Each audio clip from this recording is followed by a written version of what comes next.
Hi everyone, I'm Elysabeth Alfano, host of the TV show, web series, and podcast, The Celebrity Dinner Party with Elysabeth Alfano on WGN Radio.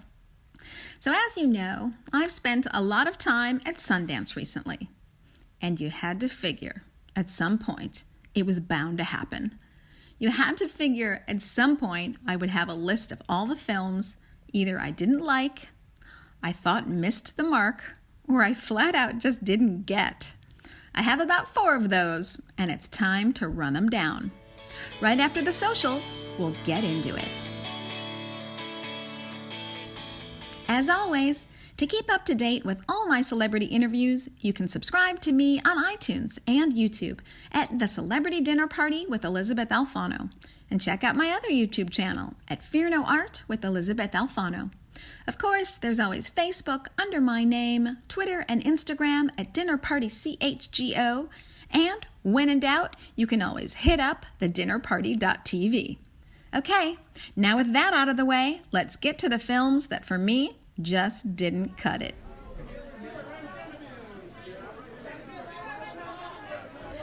Oh boy, You Were Never Really Here. A film directed by Lynn Ramsey and adapted from the book by Jonathan Ames, and starring Joaquin Phoenix and Alex Manette. It just didn't happen for me. And this is such a huge shame because I really do think that Joaquin Phoenix is one of the most talented actors out there, and he does deliver a fine performance. But I felt honestly that the editing of this film and the chosen storytelling pace and the sequencing just ruined his performance. They don't ever let there be enough Joaquin on the screen for his character to advance in a meaningful way. So I just ended up spending the majority of the film saying to myself, what the heck is going on? Where are we? Where are we going? And where are we? So I just was in a state of confusion basically the whole time. This is the official movie description of the film. A traumatized veteran, unafraid of violence, tracks down missing girls for a living. When a job spins out of control, Joe's nightmares overtake him as a conspiracy is uncovered, leading to what may be his death trip or his awakening. Okay, so for the whole film, it was not apparent to me that Joe was a veteran. He does have all these nightmare flashbacks, but they reveal him as a child, so I thought they were from his childhood. I had no sense of him being at war, except with himself. And if there's an awakening at the end, I sure missed it. I don't think there's any sort of awakening. I think there's just basically stupefaction. Joaquin Phoenix's character just kind of sits there not knowing what to do next. If there was a conspiracy, and I guess there was, I can't admit that. I did get that there was a conspiracy. I was confused as to who was responsible for this conspiracy. I mean, literally, the very basic information on this film was lost on me because really, I think it boils down to editing was so schizophrenic a bit. So it was very hard for me to see that, although I will say independently, each actor did a great job, and I can see that the directing was good and the cinematography was good and the writing was good, but the coming together and the editing and the storytelling and the pace just did not happen. Okay, but I did attend this red carpet and obviously saw the film, and I figured that Joaquin wouldn't walk the carpet. And that's too bad because, of course, I always want to speak to my fellow vegans, and he is a diehard vegan. So Joaquin did not walk the carpet, too bad, but Alex Manette did. And I do have a little clip from him about what it was like to work with Lynn and to work with Joaquin. I mean, I was just saying, Lynn is, she really, it feels like such a collaboration working with Lynn, and it's hard to go back to, or to go to any other kind of job after this because it's such a great experience, at least from an acting standpoint.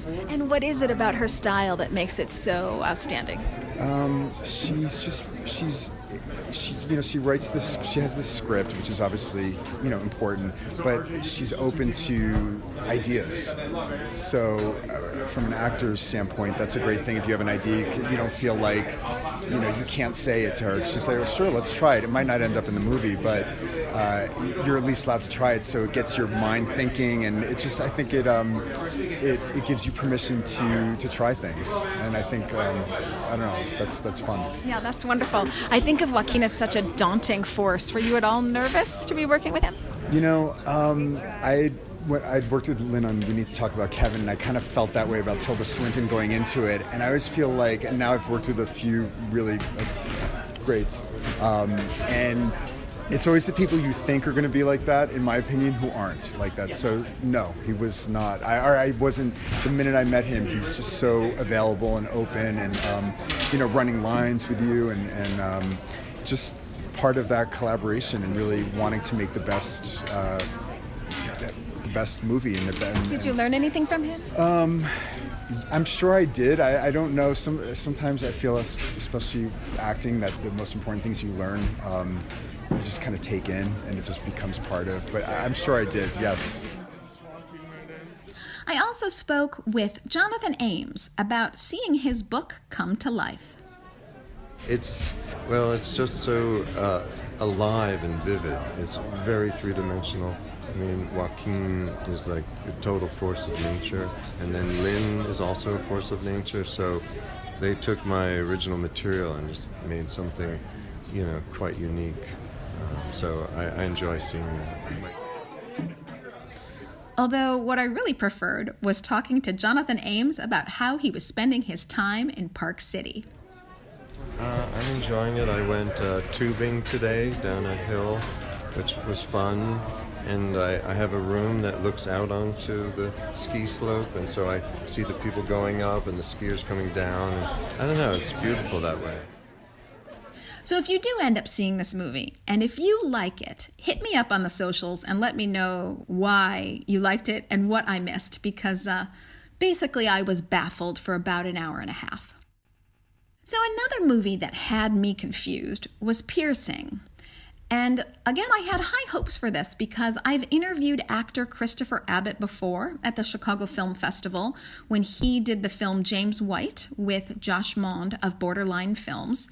And I like Christopher. I like him as an actor. I think he's very talented. I think he's one to watch. And in fact, if you want to listen to that interview, you can go to my website, thedinnerparty.tv/podcast. And you can find that, or just go to the site and search Christopher Abbott, Abbott. So I've been watching his career, but I felt that his performance in Piercing was restrained and a little odd. Now, the more time I've spent thinking about this film, I think that maybe the director intentionally wanted his performance to feel that way, because this is meant to be a stilted subject. So I will get to that soon. The director, by the way, is Nicholas Pesce. This is how the film describes itself. Reed, played by Christopher Abbott, is going on a business trip. He kisses his wife and infant son goodbye, but in lieu of a suitcase filled with clothes, he's packed a toothbrush and a murder kit. Everything is meticulously planned. Check into a hotel and kill an unsuspecting victim. Only then will he rid himself of his devious impulses and continue to be a good husband and father. But Reed gets more than he bargained for with Jackie, played by Mia Wasikowska, an alluring call girl who arrives at his room. First, they relax and get in the mood, but when there's an unexpected disruption, the balance of control begins to sway back and forth between the two. Is he seeing things? Who's playing whom? Before the night is over, a feverish nightmare will unfold, and Reed and Jackie will seal their bond in blood. The movie is based on the critically acclaimed cult novel by Ryu Murakami, and it's directed, as I said, by Nicholas Pesce. The film claims to blend psychological horror with comedy and stylish neo-noir, resulting in a sly take on the fantasy of escape and the hazards of modern romance. Okay, that's just wrong. This film is about S&M. So if S&M is your thing, I guess you can go watch this movie. I can see where they get that there's psychological horror because these two are taunting each other. And it is cool, stylish neo-noir. There's no modern romance. And the fantasy of escape, I think, is more a confusion for the audience as the power struggle does sway back and forth between the two. So Reed, who does intend to kill a prostitute, and specifically he wants to kill an S&M prostitute. He gets in trouble and the roles get reversed and she ends up tying him up, but we think the whole time it's because she thinks that he wants this. So I'm confused as to if he does want this or if he does want the murder, like which part of this is exciting for him. And I thought it was because he wanted to murder her, but maybe the film leads us to believe that he's excited by also being tied up and almost being murdered himself, but we're not sure. And then he turns the tables back on her and tries to get back into control. I, again, just felt sort of baffled. What is going on? What is going on? Was the whole thing I kept saying the whole 90 minutes. What's going on? What's going on? And each actor's performance is fine. Again, Abbott is a bit restrained, but I think maybe that's what was wanted in this film. What is cool about this film, what I truly loved, was the set. The set is a very funky 70s Japan, looking intentionally like a set, but you're supposed to believe it's not. Where's that fantasy? Where's reality? I loved the set a lot. Again, and if S&M is your thing, well then I guess go see this movie. But for me, I'm sorry to say, it was just a miss. Okay, my next film also has Christopher Abbott, and as I say, he is just an actor to watch.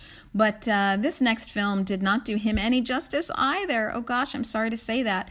The film is Tyrell, played by Jason Mitchell. The film describes itself as follows. Tyler spirals out of control when he realizes he's the only black person attending a birthday party weekend in a secluded winter cabin. Yeah, that just about sums up the movie, and that is literally all that happens. So when you think spiraling out of control, you think, ooh, this film's going to be exciting, interesting, something happens. No, there's nothing that happens. Tyler is a black person, and he goes to this weekend party, not realizing that he's going to be the only black person. When he realizes this, it's a little uncomfortable. Racial tensions augment, and then the drinking starts really kicking in because everybody in the secluded cabin is about 28. And then he just feels uncomfortable, so he doesn't know what to do, so he starts drinking a lot. And basically the whole movie is Christopher Abbott saying to Jason Mitchell, "Yo, Tyler, are you okay?"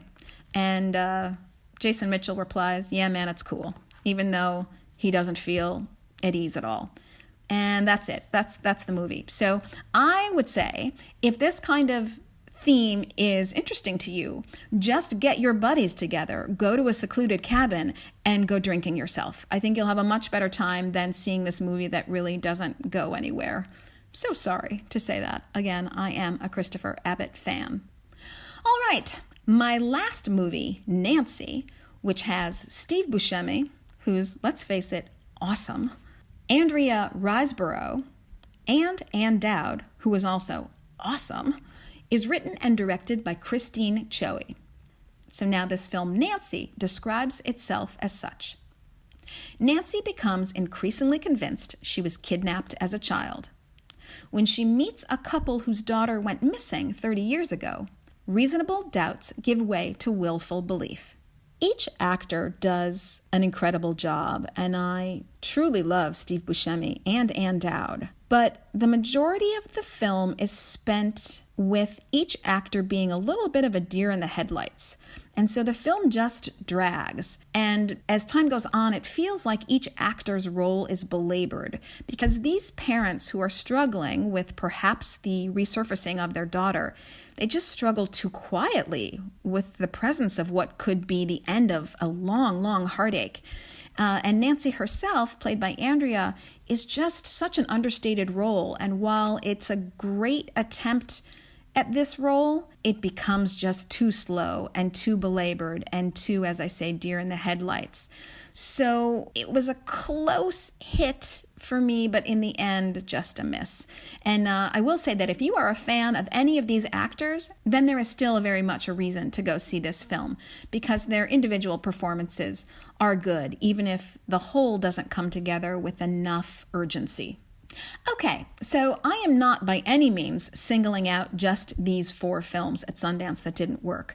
There are a gazillion films at Sundance, more than any one person could ever see, and these are just the 4 that I happened to stumble on that I had high hopes for and that just didn't happen.